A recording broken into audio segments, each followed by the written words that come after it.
Welcome back to Season 3 of ASD Market Week's podcast, Let's Talk a Little Shop. With your host, me, Emily Lewis. We're going to tackle the hard subjects. So buckle up and get ready for Season 3. We're going to have a lot of fun.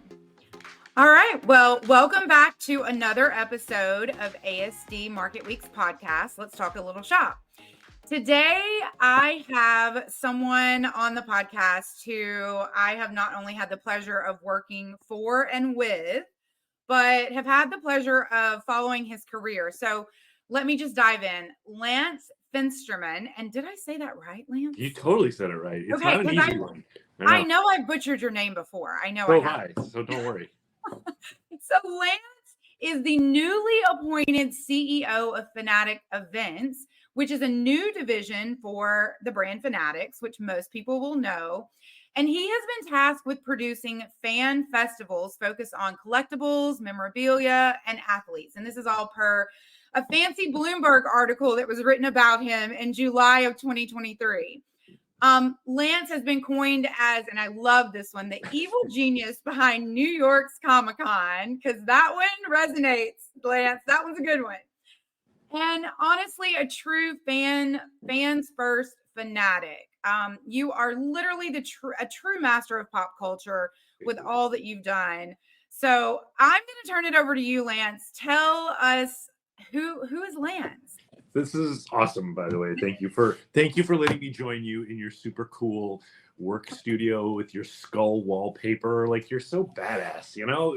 I mean, and Ginsburg, I mean, this is great. So it's for all those fans that think they can't be corporate and still have skulls on the back of their wall. We want to prove them wrong. 100%. Well done. So I'm just happy to be here. Thank you. And it's a good adventure to share. I think in the event world, we move around a little bit, right? But not that often, I think, do we get to just start completely over after having built something. And so I'm happy to share my journey and my story, and hopefully people can learn from it. Maybe it's a cautionary tale. Maybe for a small group of really warped people, it could be inspirational. And there's help out there for those people. So. Exactly. That help comes in the form of numerous events that you are. I mean, you're one of the many, but you are the man, one of the leaders behind so many big events like New York Comic-Con, PAX, gaming shows, Complex Con, C2E2, Star Wars Convention. I mean, I could go on and on and on. So how did you get into this crazy world of fandom? I kind of fell into it, like I think a lot of us do, in terms of how we end up in events.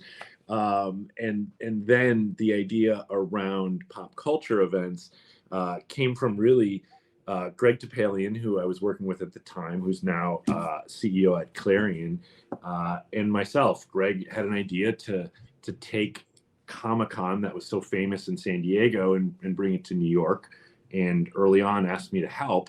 And I didn't know any better than to say no.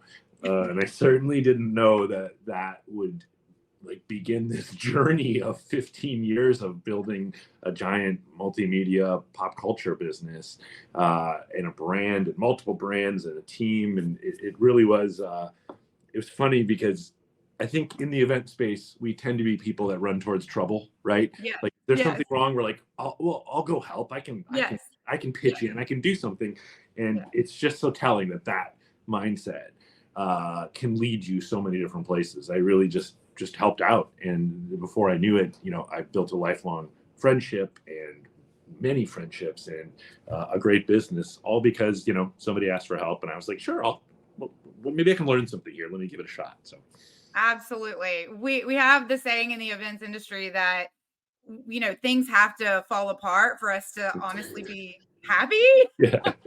Which is really a skewed version of life. But honestly, anyone that's been in the events industry, we know we're better under pressure. When there's not pressure applied, we tend to get a little lackadaisical and we're like, okay, where's the event? What went wrong? How can I help? So it totally makes sense. So tell us a little bit about Read Pop, because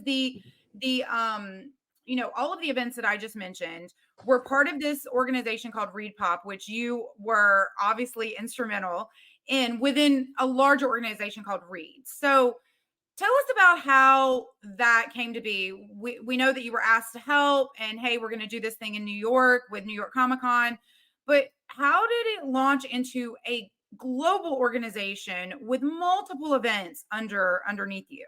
Yeah, it's sort of a good story. It's kind of a rogue pirate's tale, I guess. But so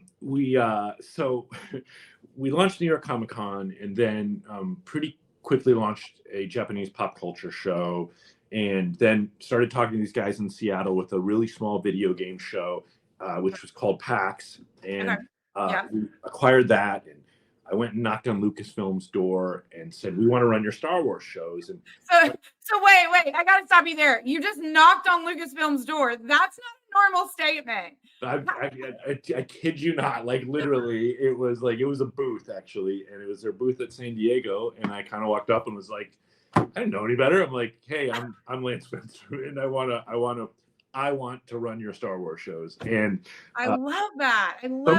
Oh, the audacity. That's what it takes to events. Somewhere I've got the deck that I went into. Their offices are in the Presidio in San Francisco. They're beautiful offices, right? And I still have the deck that I went into this meeting room and pitched like all the executives at Lucasfilm, and it was so bad. Like it was so bad. Just like crayon, that's me. That's a stick figure of me. There's a convention, and look, I'm running it.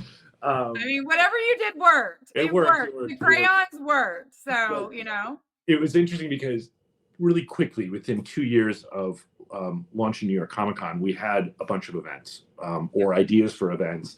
And it became clear quickly that like what was required to be excellent in B2B trade shows was not at all the same as what was required to be excellent in consumer and specifically pop culture with passionate fandoms. And so we realized that like our business model was different. Our customers were different. Our brand needed to be different. Our culture needed to be different. Our talent, internally needed to be different. And keep in mind, at this point in time, there were no professionally run pop culture events. They were all fan run.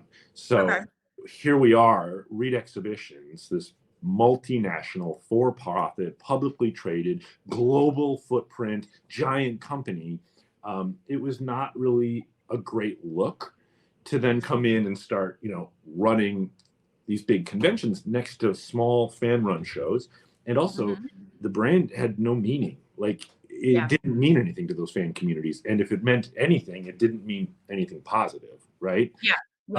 So we basically, somewhere like around the third year of starting to build this business, decided that we would just start our own brand. And so, and at this point in time, at Read, this was 2007, like it was still, there was a dress code. Like you wore khakis and a button-down shirt to work. That was required. And like we'd go to see Marvel Comics and they'd be like, who are these Jehovah's Witnesses? You know what I mean? It's like, no, we're here to They would have kicked you out. Oh my goodness. You imagine the suits coming in. So we were jeans and t-shirt, and that didn't mesh well with the rest of the culture. And why do those guys get to do that? And we can. So we basically said, like, we need to like form our own brand and our own company. And so without really asking anyone's permission, we just took Read Exhibitions off all of our websites. We created a new brand, Read Pop, a new logo, new business cards, new titles, new email addresses, and a new kind of culture and business model. And we didn't ask anybody. And at the time, the president of North America for Read eventually became the CEO of Read Exhibitions globally. But at the time, we were really small and nobody noticed. Right. And eventually we got really big and successful and everybody liked us. But there was probably like the third, fourth, fifth year where we were big enough that people noticed what we were doing, but we weren't big and successful. So it was really, honestly, it was a pretty bold move that didn't necessarily land that well with the president of the company at that time. Right. It was like, what do you think you're doing? you can't go. And somewhere in there, we coined the phrase Read Pop, the quirky offshoot of Read Exhibitions, and it kind of stuck that we were just the quirky offshoot. And the story has a happy ending, but at that kind of formative time where we did go rogue, it was not easy. There was a lot of conflict and a lot of growing pains, and trying to figure out how this sort of divergent business could fit within this larger, very successful, traditional business. And that was a massive learning, I think, of just how you create harmony while still trying to innovate and disrupt. And it was a lot of broken plates along the way. Yeah, I mean, it sounds like a clash of cultures, the small guys, the corporate guys. And, for any of us who've either been on the small business side that's been gobbled up by the corporate guy, or on the corporate side that then gobbles up the small business guy, we've seen both sides of that. It's really interesting to me that you had the foresight to understand that B2B and B2C events are very different, and events versus fan-based events are very different. And I definitely want to dive into that. But I mean, it's also very gutsy of you to just say, hey, we're going to go rogue and we're going to do what I see will be best for the business.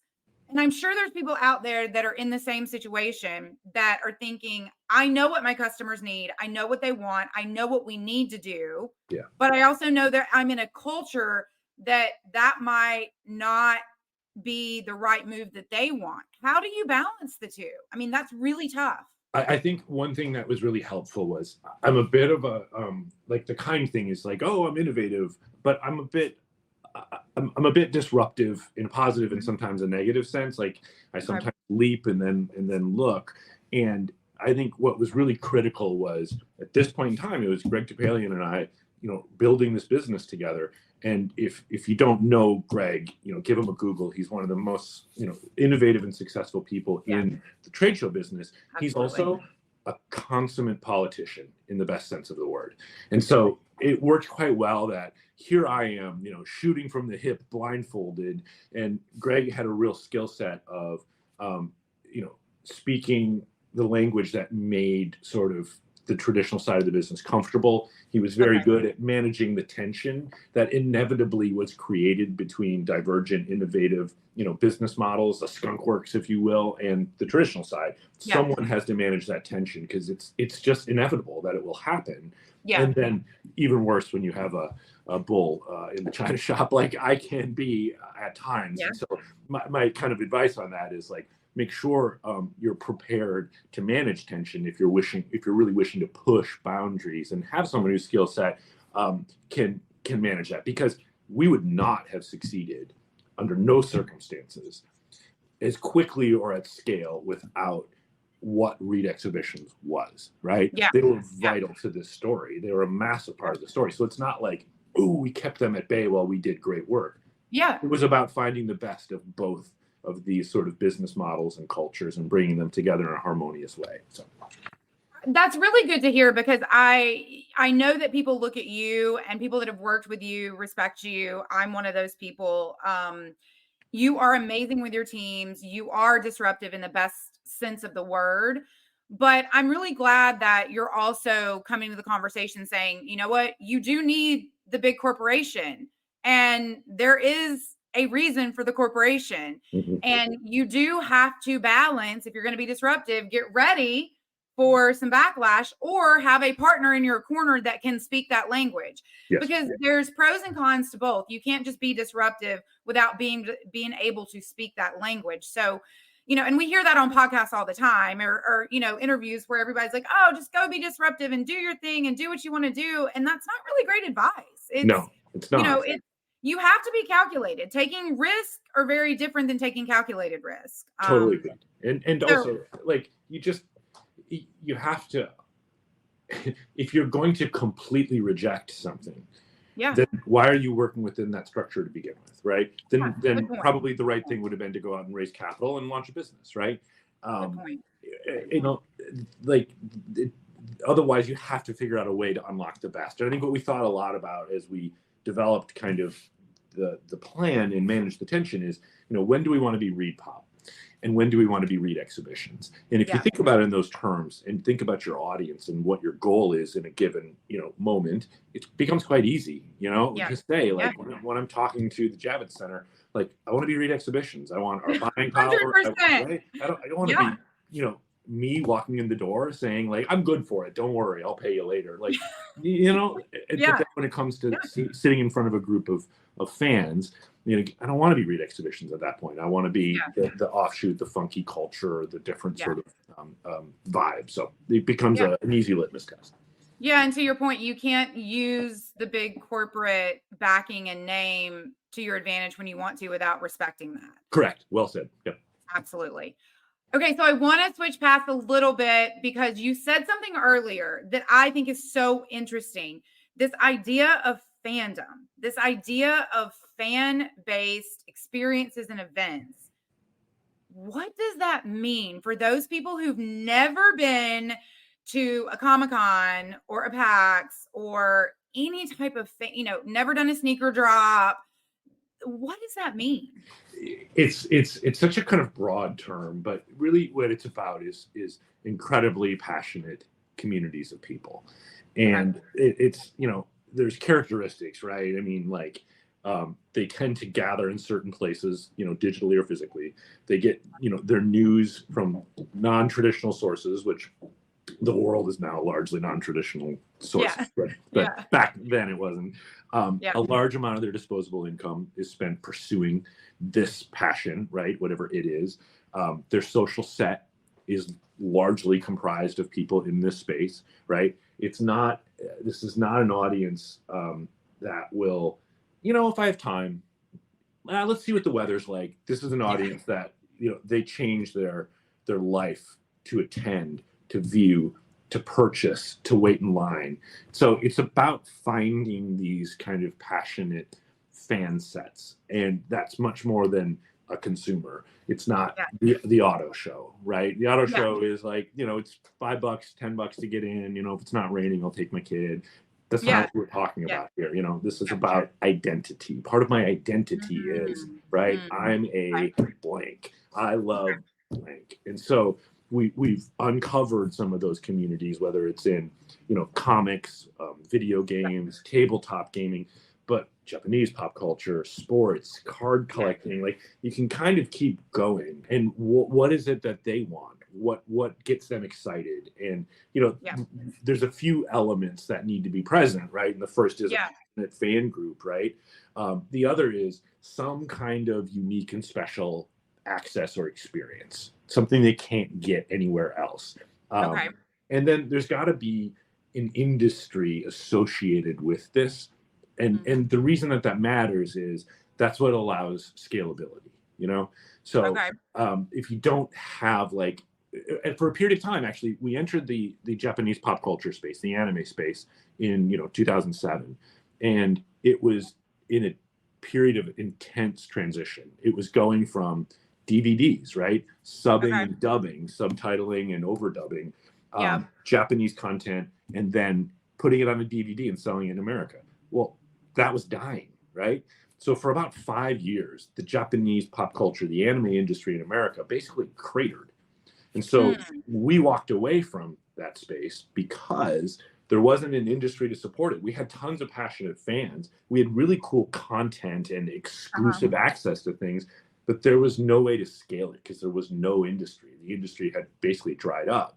Then everything transitioned to streaming, and it's come roaring back in the last 7 or 8 years. The fastest growing pop culture events really in the world are anime, right? Japanese pop culture. I have a 10-year-old, and that's all they talk about. That's all they care about. That's all they talk about. Everything that influences them comes from Asia in some way, shape, or form. It's not even anime anymore. It's just, that's cartoons. You know what I mean? That's what it is. Cartoons, it's sneakers, it's clothing, it's tchotchkes, it's everything. But without that industry, so 2007, 8, 9, 10, when that industry was in transition and really struggling, there just wasn't the infrastructure to build a scaled event, community event around. So we walked away, right? The industry reinvented. Now that exists, and the industry has revitalized, and events have scaled again too. So those are kind of the three elements you look for in that sort of subset, if you will. Yeah. I mean, so common theme between B2B and B2C, and for those that don't know, I think most people do, but business to business or business to consumer is really an industry. Both have to have an industry. It's just, I feel like on the consumer side with the fans, you get one shot, in my opinion. When you're coming out of the gates, you get one shot. I mean, an industry that is a business industry where your business, you have to attend an event to do business. It's a very different scenario versus an industry where a consumer or a fan doesn't have to attend. They can go on about their normal day. But when they choose to attend and choose to pay to attend and spend money there, you get one shot. You better deliver. Very unforgiving. Yes, you said it. It's perfectly right. Like, this is elective, and you increase your odds when you find a passionate community and you can deliver for them, right? Like, they want to go, but it's still completely voluntary. It's elective. It is not a requirement or a necessity in any way, shape, or form. And you're right. Like, we tend to think we might get two shots, right? But if you do it wrong the first time, and you don't acknowledge, and you don't make amends, and you don't show adjustments. I mean, one thing we learned early on, which was really important about ReedPop, was it was very personal, right? It wasn't a big monolithic corporation. It was me. It was Greg. It was Peter, who ran the anime stuff. We were accessible. We were available. We were on every email. We would answer our phones if you called. Like, these were things that really mattered. So again, if you thought about trying to get the best of both worlds, where you're like, we're a $1 billion company with $1 billion buying power, but it's also very personal, right? The guy who runs it, it's me. If you don't like it, I'll try and help. And I can attest to that. You were, anytime I emailed you, and for those that don't know, I worked at ReedPop on ComplexCon, and at that time an NBA deal that is now with Emerald, NBA Con. But I can attest to that. You were the head, you were the face, but you were always accessible. So it made a difference. It made a difference in both employees and how we felt about the company, as well as the consumers and the fans and how they felt about the company. It's accountability. And I think if it's funny because like our fans at these shows, outsiders would always remark like, wow, everyone's so calm and orderly and no one minds waiting in line. And it's true. As long as it's well organized, right? It's communicated, it's fair. And that's kind of the way I view this fandom around a lot of things. Like, if you are fair and reasonable and you own mistakes and you correct them, there is actually give. Do you know what I mean? Because they want you to succeed. They love these shows. They want it to do well. They don't want to tear it down, right?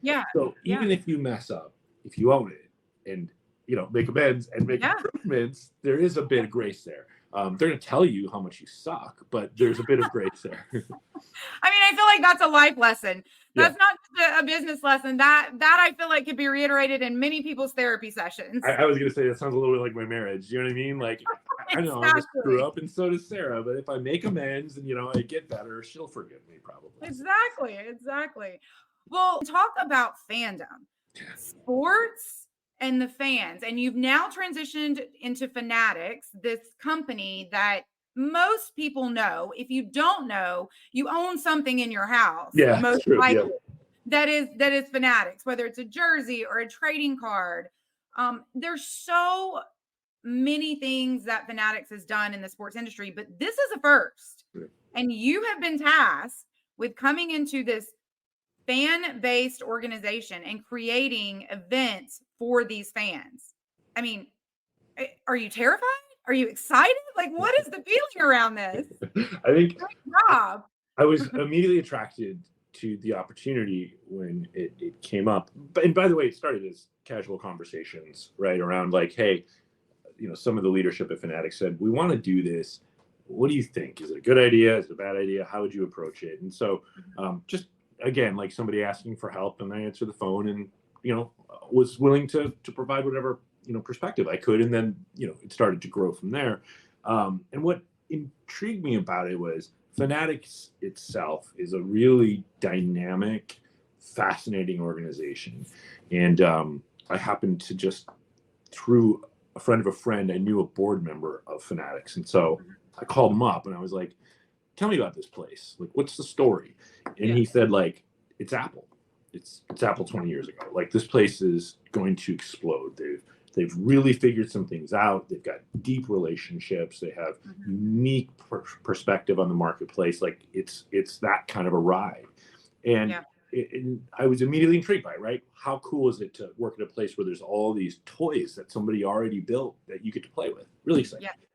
I also was really attracted to the idea of, back to where we started our conversation today, how do you become, nimble and entrepreneurial while also tapping into this big organization? And through a lot of trial and error, I've gotten better at that. I've learned, I know how to do that, right? I also really like the idea that when we entered the ComicCon space in 2006, 2007, it was very fan run. It was very lo-fi. It was very unpolished. And when you look at like sports collectibles shows in America, that description's very accurate, right? And then you look at, there really aren't large scale fan events for the sports community, right? So it just seemed like there was a lot of parallels that allowed me to maybe draw off of some of my experience, some of the mistakes I've made over 15 years, right? And apply them into a different environment that was a unique challenge, but didn't ignore, the learnings I've already had and the mistakes that I've made. So that was really interesting. I think where the pressure really comes in is like the organization's very dynamic and very fast paced. And, our products take a while to bake, you know what I mean? And so to be like, okay, I'm ready to go. Show me something in 15 months. It's sort of like, what? So we've got to move as fast as we can, knowing our products have a long gestation period. So there's a lot of pressure to do things quickly and at an exceptionally high level. And that's good pressure though, right? Like, you don't want to enter a place and be like, we don't care when you do it and if it's any good. No, you want to go to a place where like, we want it awesome and we want it now. Like, that's good pressure to have, but pressure. That would be slightly demotivating if you just entered a job and they were like, oh, do whatever you want to, it doesn't matter. No. You need some deadlines. Well, I know that you guys are still massaging what those events are going to be.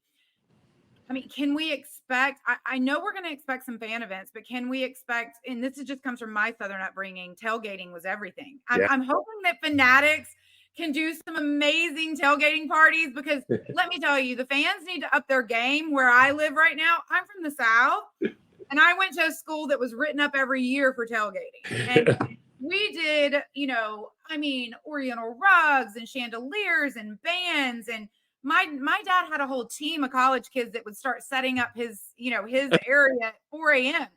I go to California and I'm like, wait, we're going to go to a USC game. What do we wear? Oh, you just throw in a jersey. Are we going to tailgate? We might go drink a beer in the parking lot before. I'm like, that's not tailgate. Not going to work. Yeah. That's not going to work. So can Fanatics help in that area, maybe, for these California folks that don't understand tailgating?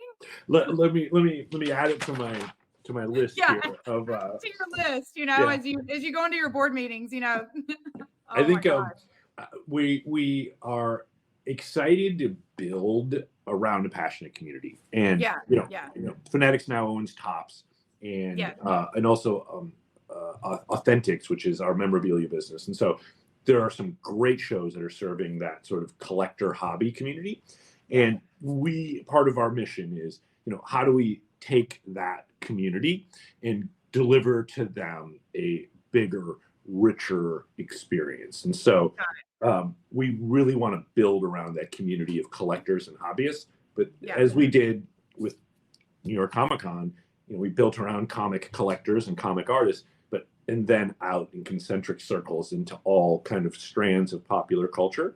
And that's the vision, is how do we then start to build out into the various kind of adjacencies of sports, culture, and entertainment. So we're excited to start building that. We'll do a couple of big events. Think this will translate well with you. Think, a third Comic-Con, a third Complex Con, a third the National, which is the big sports card collector show. Yeah. And you put those together with music and fashion and entertainment and apparel and athletes and collectors. And it's a pretty exciting story, I think. Yeah. But then we'll scale down to and do some smaller, slightly more collector focused with elements of culture and entertainment.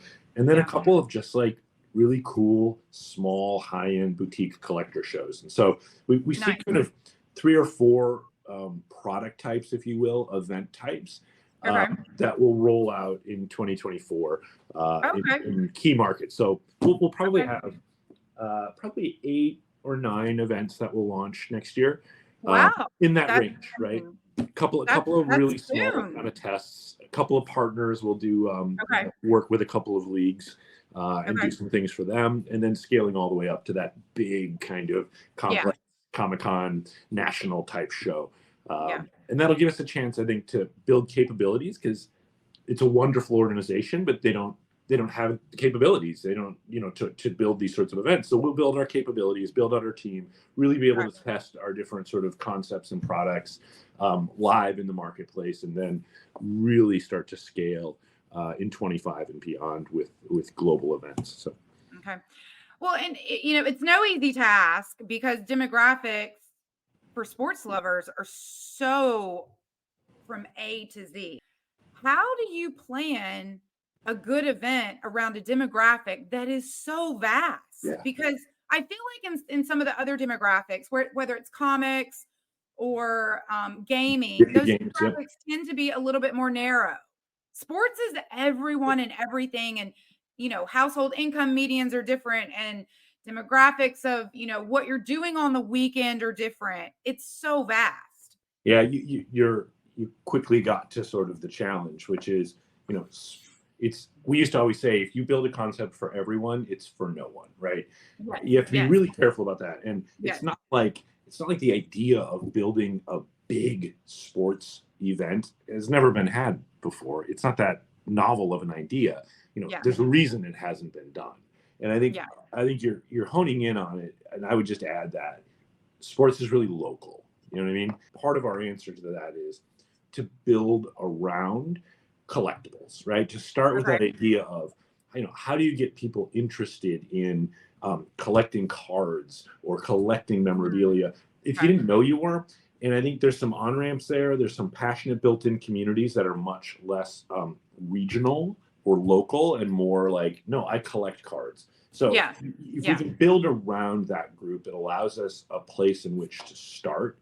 Then if you also think about ComplexCon is a great model where you say, great, let's do really amazing concerts on Saturday night that cut across, local fandoms, like and are much broader. And if those connect into the sports world, which everyone has a connection to sports in some way, shape, or form, it's quite easy to do that. So those are some of the ways that I think we try to make everyone a more specific audience of which we're going after that we can then build.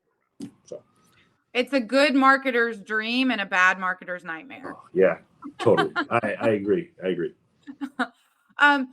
What do you feel like, we talked a lot about events and experience and fan culture. What do you feel like makes a good event? Is there a formula or an algorithm that you feel like makes a good event? I wish there was, but I think, not that surprisingly, it's proximity to your customer. So, we've always found our formula is proximity to the fan, and the closer we can be, the more accessible, the more we are actually listening as opposed to looking for confirmation of what we think. Oh, that's good. Right? Like we can then deliver to them what they want. And if you break it down like that, it actually is a fairly simple formula. All right. Who is this for? Is it really for them? Okay. What do they want? Go get it. Make sure they're aware of it. Sell it to it. Scale. Yeah. Like that's the basic formula. It's quite hard to do. We're going to hit the road for the next 4 weeks, going all over the place, going to shows, ComplexCon this weekend, LA Comic-Con next weekend. There's a show up in Boston, and just start talking, handing out packs of cards, talking to people. What do you like? What are you interested in? Why'd you show up today? Like, what would be better? What would you come to a show like this? Would you go there for a show like that? Like, just start talking, hand-to-hand combat, Yeah, no, I loved what you said. It's listening for feedback. It's not listening for confirmation. Yeah. That is really important. Again, that's one of those life and therapy lessons as well as a Yes. business lesson. Yeah, I think I heard you say what I wanted you to say. Yeah. Right? Like, that doesn't work very well. Exactly. Well, do you think that there, especially when you're in a corporation, do you think that there is a line that you have to draw when it comes to listening to the fans? And what comes to mind for me is Nordstrom. So, because I've spent a lot of my career in the fashion and retail industry, Nordstrom is great about listening to their customers, but even they have realized that there is a line that they have to draw with their return policy because for ages, you could return anything at any time, no matter what the shape, and they were losing. Now, they haven't pulled back that return policy. They still stayed true to customers, but they have put some stipulations on that policy. So they feel like they're still listening to their customers, but where does that line come in and how do you know where to draw that line? That's a really good question. And I don't know whether this is a good answer or just an honest answer. And I'm not sure, but I think capitalism plays a hand in that, right? And you pointed out even with your Nordstrom example, like, well, what would be the most customer-centric policy? To let anybody return anything anytime. But if Nordstrom ceased to exist because they were hemorrhaging money, that's not very customer-centric. So somewhere in there, capitalism is going to dictate, right? Well, what will the market accept? How pure to your brand customer centricity can you be and still remain a profitable enterprise for your shareholders, whoever they are, right? And I think we saw that a lot where, Star Wars is a really good example where, the main stage at Star Wars has always some unbelievable content, right? Amazing, right? Yeah. Like, surprise, the curtain opens and there's John Williams conducting a full orchestra. Like, you want to be in the room when shit like that happens. Yeah. But unfortunately, there's 4,000 seats and there's 30,000 people. So by definition, 26,000 people are going to be unhappy. So what do you do? Do you not do that? Of course not. Do you put it in a football stadium? It's not practical, right? So you sort of have to say somewhere there, all right, we're going to stream it and we're going to make it accessible and we're going to invest and you can get it on the app. You don't even have to, like, just right there in your app, you can do it. We'll do overflow rooms, right? We'll do what we can. But at the end of the day, there's still a majority of your customers that are not going to get in to see the thing they most want to see. But in order to be able to deliver everything, you have to have an event of scale. So do you see what I'm getting at? Like, then you need to sell tickets to allow more people to come in and experience your product and for it to be able to scale and be of high production quality. But that very definition means not everyone's going to get the things they want. So how can you mitigate it in a way? And I think it's like, I hate to say it, but I think capitalism plays a role in just what is possible. How much can you do? And where that line falls often can be, on some business outcomes, Yeah, that makes sense. What would you say to a brand that's never done an event that, their main revenue streams and the main lanes that they run down have nothing to do with events, but they want to dive into the events industry? Yeah, it's entirely what your goal is, For those brands, it's like, well, what are you trying to accomplish? Like, are you trying to reward your existing customers? Are you trying to convert, new customers? Are you trying to deepen a relationship with existing? Like, what are you trying to accomplish? And I think a lot of the brands that went from, I did a virtual event with just my stuff, and it was great to not have to share, mind with anyone else. Let's do that live. What they found is they're putting a lot of effort to reward customers they already have, which there's nothing wrong with that. But it's not the most efficient way to do that. Do you know what I mean? Like if you're trying to acquire new customers, right? Convert customers, it's a very different approach you need to take. And often that's where adjacencies come in, right? I went to see this, but I discovered that, right? That's where community matters. I met these people at this show and they were super into this thing I'd never heard of or I'd heard about but didn't know anything about. Like, that's the discovery that makes our shows powerful, and B2B shows powerful too, right? The discovery. And that's really hard, I think, to do when you're a single brand creating an experience, because you're going to reach the people that know you best and that will actually go out of their way to come attend your thing, which is awesome, by the way. There's nothing wrong with it. It's just, what are you trying to accomplish? Yeah. I mean, I personally think that you're seeing a merge of what B2C events have been into the B2B spectrum. Yes. Because I think more and more, even the B2B world is realizing that you have to have community first, customer centricity. You have to have a vision and a mission for the event. What are you doing? Why are you there? Why are they coming? And all of that is learnings from my experience in the B2C world. So I always, especially when I'm hiring, I always look for people who have B2C experience, because if you can do those events, you can do any event. Anything, totally. In my opinion. What is your outlook for 2024? Yeah, we're incredibly optimistic. Like, there are realities around us, but I went through the worst recession, right? The global financial crisis is when ReedPop was built. And if you think about it, like, let's just say, we charge $40. $40 for 12 hours of entertainment is good value. And you're tapping into really passionate groups again. So we kind of feel like, I would never say recession proof, because that sounds like you're taking things for granted. But I think, we're working in entertainment, which is elective, but in a way that we think if we deliver, the onus is on us to deliver quality.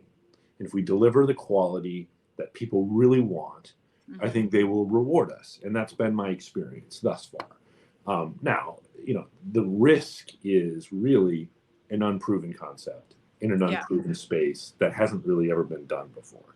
So to me, that's where the risk lies. Right now, I'm not as worried about external factors. I need to get our model right. I need to get our team right. I need to get our proposition right, and our brand right, and the experience right, and the content right. And in my experience set thus far, if I do those things reasonably well, I will likely get a reasonable business result from that. So I'm optimistic about what we're endeavoring to do. It's now incumbent upon us to do it with excellence. Easy to say. Yeah. Well, you brought one thing up, which is team. And, my time working with you, as well as I know a lot of other people out there in the industry, you were always team first. Thanks. What do you feel makes a good team, especially in this crazy world of events that's a lot of high pressure?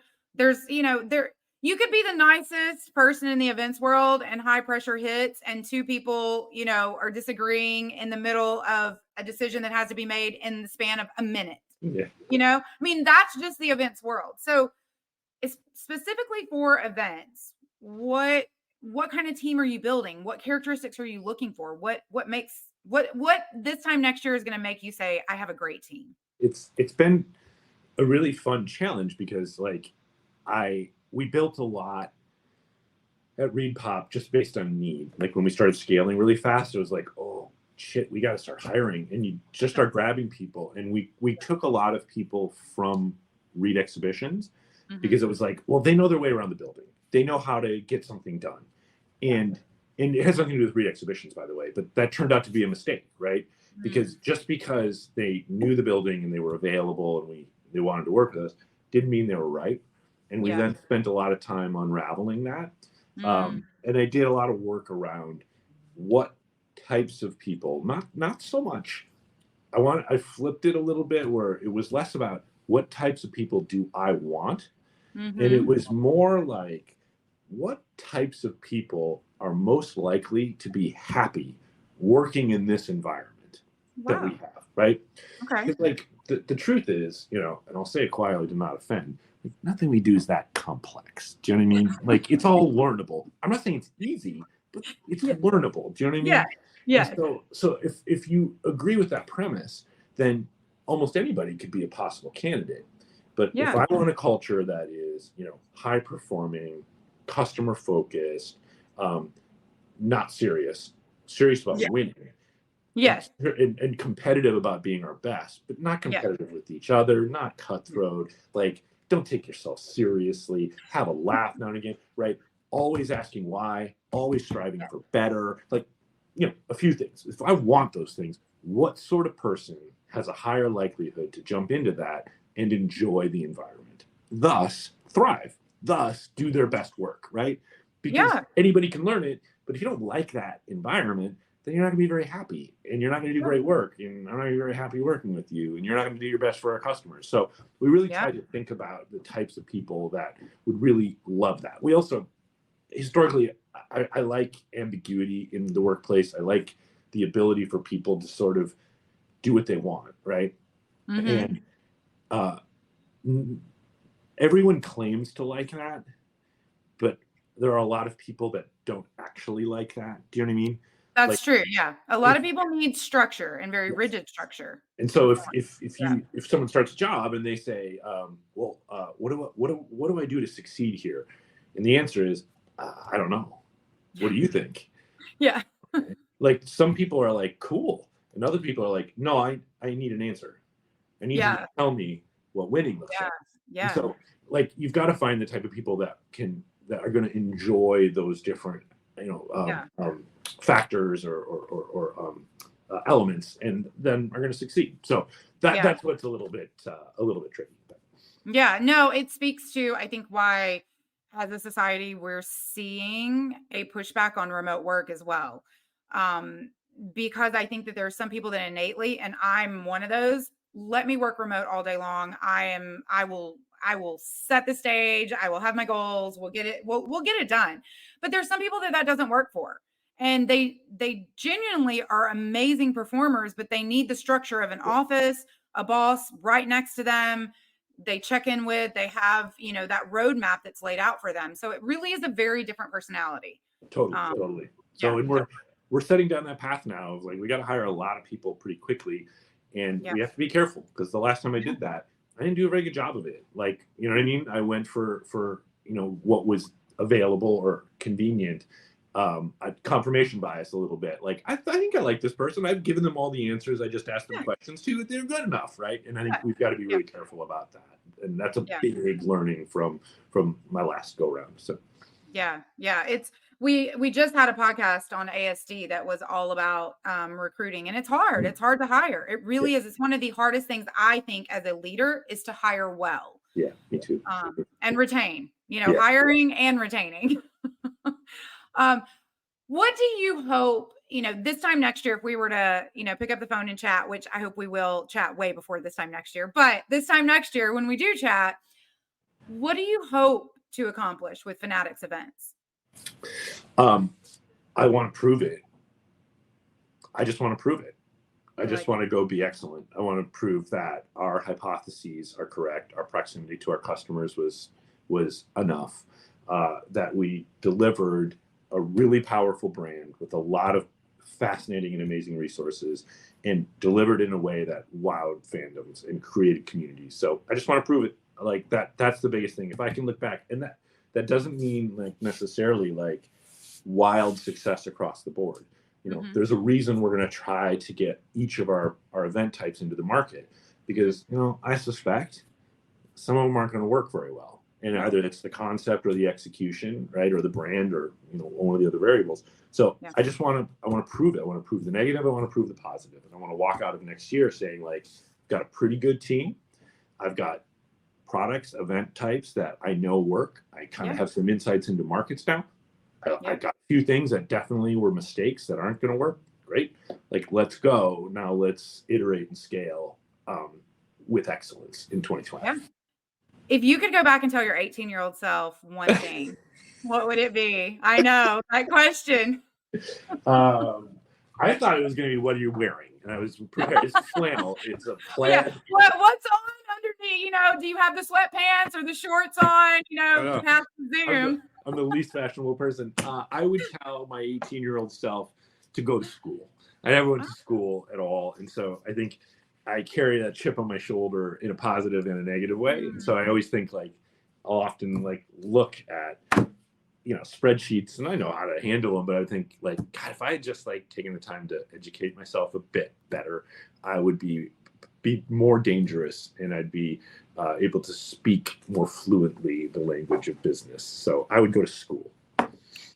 Well, from someone, again, who's worked with you, I'm glad you speak the language you do, because I think it translates to a lot of people versus this, business language sometimes that doesn't. So Thank you. But yes, more education is always a great thing. You can never go wrong. Read books, podcast, all the things. If there's one person that you could spend 30 minutes or an hour with right now, who would that be? So, it's an interesting question because, and I thought about it very like practical, because my first answer is my wife, and I don't like, she's an amazing entrepreneur and she's highly educated and she's just like, she's natural. She doesn't think of herself that way, but she's built her own business and she's really good at it. And she's like, she practices a very complex business at the highest level, but she also does collection calls. Do you know what I mean? Like, yeah. She's just good. And she just sits and thinks like, I just bought this piece of equipment. I have like 3 ideas for how I can monetize it better. And like, I'm just impressed with her. And she's been an entrepreneur for 3 years. She started a business in COVID and it's like awesome. But then like the other end of the spectrum would be the CEO of Fanatics is a guy named Michael Rubin. And he's, and I'm fortunate I get the opportunity to speak with him regularly. And he's a brilliant, I guess, but that gets thrown around a little bit. But he's brilliant in a way that I relate to, which is like, he's not educated formally, just like I'm not educated formally. He's worked really hard, and he's also worked hard to build relationships.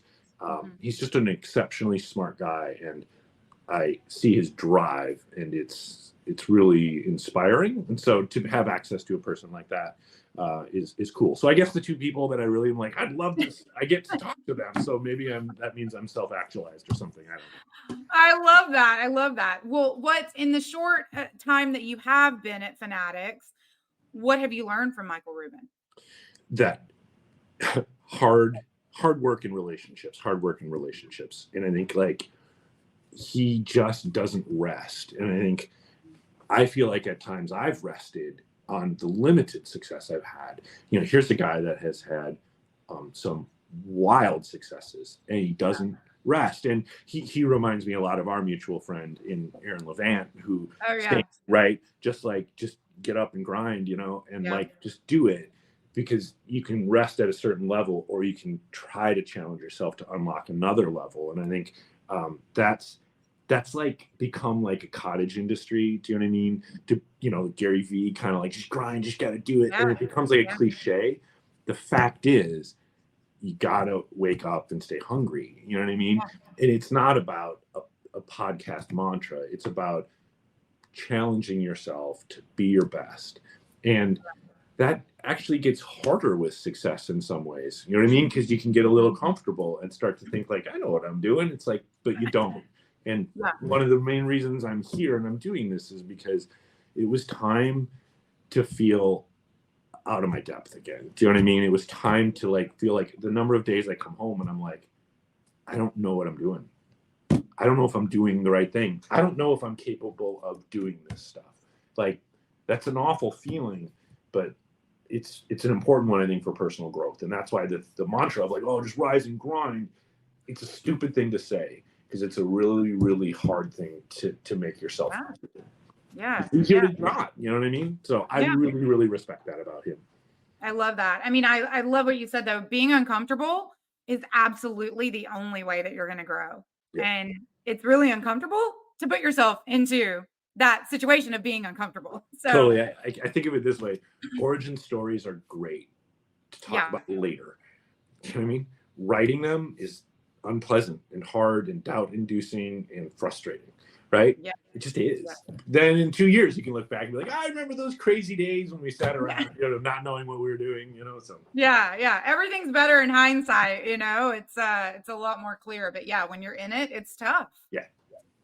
All right, well, we have to end at some point, but tell me, for this generation that is coming up, and I don't even know the generation under Gen Z. I mean, it's my kids who, 10 years old, teenagers, early 20s, like this generation that is about to, in the next 5 to 10 years, enter the workforce. What is your best piece of advice for them? Fun is good, right? Like, I mean, I built most of my career on building fun for people. And I think like I tell my kids all the time, right? Kindness is free. Like it doesn't cost you anything to be Yes. kind, right? Yes. But what is fun and creating fun for other people other than an extension of kindness? It's a gift. You know what I mean? And so like having fun, building fun, bringing people together, like these are all like I don't claim to change the world with Comic Cons, right? But you know, we did bring 1 million people together on an annual basis to just have a good time. And you know what? I feel pretty good about that. So like fun is good. Invest in fun, have fun, make fun. Like those are all like very, very worthwhile goals in life, you know? I love it. I love it. And I wholeheartedly agree. Kindness is free. And we need more kind people at the top. We need a lot more of those people that are willing to have fun and be kind and not take themselves so seriously. We all mess up. 100%. Admit it and move on. Make fun of yourself. It's fine. I totally agree with you. And makes the world a less dangerous place. Yes, yes. Well, Lance, thank you so much. Thank you. Such a good conversation. I mean, every conversation we have, you are the type of leader that I aspire to be. You are the type of leader that a lot of people have learned a lot from. You're so authentic. You're so genuine. You are so kind. Thank you. So damn good at what you do. And that's, we need more of you at the top. So I appreciate the time. And man, I'm sitting on the sidelines just cheering you on. Can't wait to see all that you do with Fanatics. We obviously love Fanatics at Emerald. You guys are a client of ours on, a few of our shows. And I love Fanatics as a mom of 2 boys who love Fanatics. It's like literally my Christmas list right now, So we're all cheering you on. But thank you again for joining us. And for everybody out there at ASD, hey, don't take yourself so seriously. Have a little bit of fun and damn it, be kind. Yes. Let's just be more kind. All right. I love it. Thanks for having me. Until the next episode. Be sure to subscribe to ASD Market Week's Let's Talk a Little Shop, a podcast that can be found on iTunes, Google Play, Amazon, or Spotify. See you there.